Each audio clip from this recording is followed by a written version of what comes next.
Déjà qu'avoir des faiblesses quand vous avez des pouvoirs, c'est relou. Le pire, c'est quand votre faiblesse, on peut la trouver littéralement partout. Et pas juste par flemme scénaristique comme les vilains de Superman qui sortent de la kryptonite comme s'il en pleuvait. Non, là je parle vraiment de faiblesses à des trucs qu'on peut simplement trouver au supermarché. Et le premier de la liste n'est nul autre que Spider-Man. Et ouais, Spidey possède une faiblesse bien pourrie dont j'ai déjà parlé dans cette vidéo vieille de 2 ans. Sa faiblesse aux insecticides. Ouais, quand on obtient les capacités d'une araignée, faut aussi être prêt à risquer de recevoir les faiblesses. Cette faiblesse, pourtant ultra basique, permet quand même de ralentir ses réflexes et de diminuer sa force, le rendant, d'après ses propres mots, aussi faible qu'un chaton. Ce qui est fou, c'est que ça n'a été utilisé que par Spencer Smythe et son fils Alistair, les Spider Slayers. Genre, personne n'a eu l'idée de gazer un mec araignée avec un gaz anti-araignée. Ouais, c'est dingue. Je me demande même si ça marche sur les autres Spider Totem. Après, aussi puissant que ça puisse être, vu que Spider Slayer n'est pas un gros méchant de Spidey et qu'ils ont utilisé ça dans les années 70-80, Peter a évidemment réussi à s'en sortir.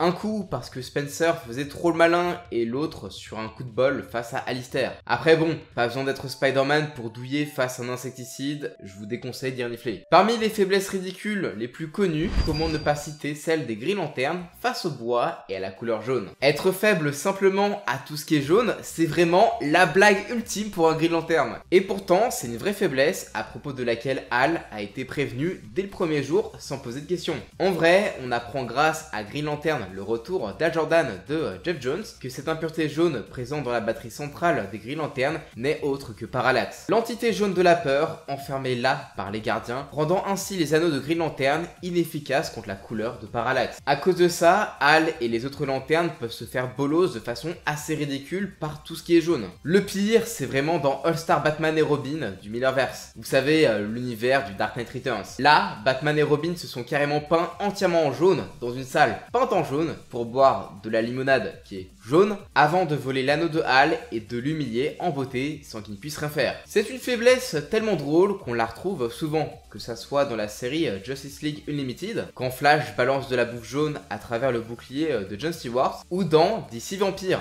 quand Batman handicape Hal Jordan vampire avec de la poudre jaune. Heureusement que cette faiblesse n'a plus lieu d'être maintenant que Parallax n'est plus dans la batterie centrale. Pour le bois, c'est un truc unique à Alan Scott, le Green Lantern de l'âge d'or. Au début de son existence, on savait pas trop d'où venait cette faiblesse débile qui faisait que son anneau ne fonctionnait pas sur le bois, mais en 1991, donc après Crisis on Infinite Earths, où son origine est désormais liée au corps des Green Lantern, on apprend que son anneau était celui d'un méchant Green Lantern qui tyrannisait le monde et surtout la Terre. Comme il n'avait pas encore la faiblesse au jaune implantée par les gardiens, il était virtuellement inévitable. Mais après son massacre en Chine, lorsque les villageois à bout de nerfs ont chopé des battes en bois pour essayer de se le faire, les gardiens y ont vu une opportunité et ont rendu l'anneau faible bois. Anneau qui finira par cramer dans l'atmosphère et être reforgé avec sa lampe différemment, ce qui explique pourquoi Alan Scott est différent des autres Green Lantern. Alors, c'est beaucoup mieux que l'explication qui vient du Elseworld de Superman et Batman Génération 2, où là, c'est juste un blocage mental parce que la première fois qu'il s'est fait attaquer en Green Lantern, c'était avec une batte en bois. Oui, c'est complètement con